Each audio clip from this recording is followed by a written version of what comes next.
Inside this box is an ESP Horizon.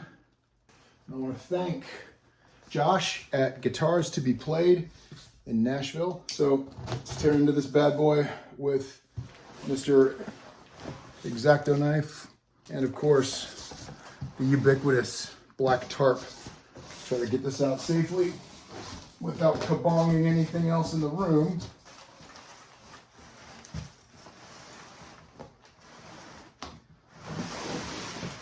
Boy, that step is like wrestling a freaking alligator. All right, so here's the magical guitar case.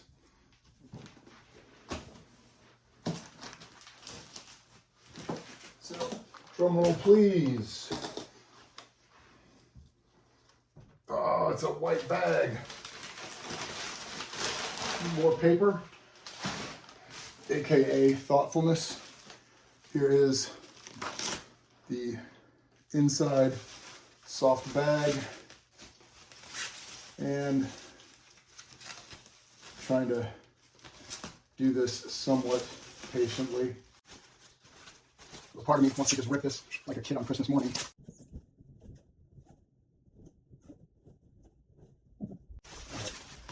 Now we're getting somewhere.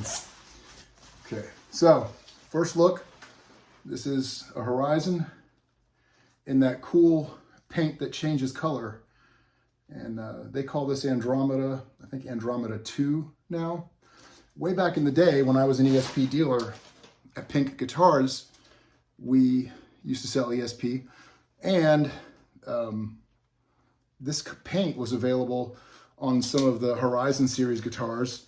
And at that point in time, it was called, I think, Nebula, if I'm not mistaken. And everybody knows this guy. It protects the fingerboard, I suppose. It's going in there. So here we go. Neck through, carved top. Paint is slicker than cow slobber. And I'm definitely seeing all kinds of shades of red, almost like chartreuse, magenta, blue, and purple. I'm sure you're picking up on this too.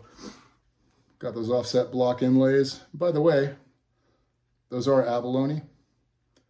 Got a bound fingerboard with abalone dots on the side.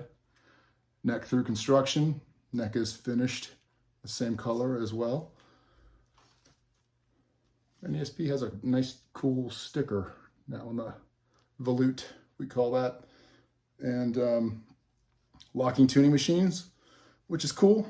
But personally, I never understood why those went on Floyd Rose guitars, because sometimes we like to recycle the extra string on the post if we break a string.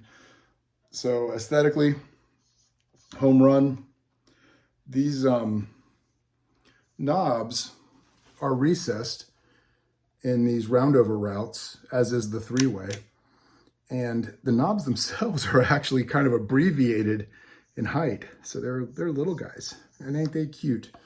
Pickup wise, this is a dusted cover Duncan distortion and a Duncan cool rails, three-way switching. And I'll show you the case candy, I suppose. But man, oh man, that's cool. That's everything I hoped it would look like. Back up and turn it a little more for you. So when it comes to that paint, yes, yes, yes, 1,000 times yes. You'll see a classic edge jack there with a rectangle plate. There's just not enough room on this thickness of carve to get that edge mounted Strat jack in there like ESP usually does on a lot of these guitars. Man, oh man, is it in tune?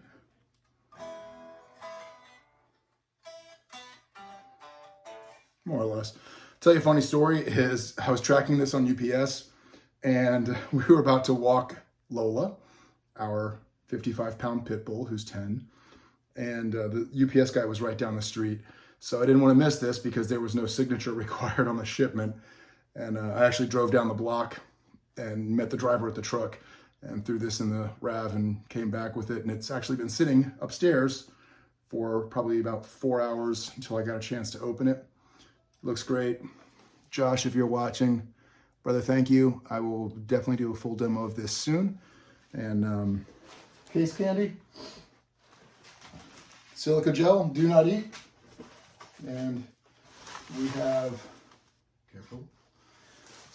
We've got some bubble wrap, which is interesting. I wouldn't think this stuff needs to be bubble wrapped. Nonetheless, we have, let's see here, case keys, ESP bumper sticker, fancy monogrammed ESP polish cloth, and Schottler strap locks, and a Floyd arm. And then there's your old Popeye wrench for the truss rod, and your wrench for servicing the trim. So the 3mm and the 2.5mm are both there. All parts are present and accounted for. I am stoked. I am grateful. Thanks again to Josh at Guitars to Be Played in Nashville, Tennessee. And thank you to you for tuning in as always and checking it out. We'll plug this thing in and give it a proper run through soon.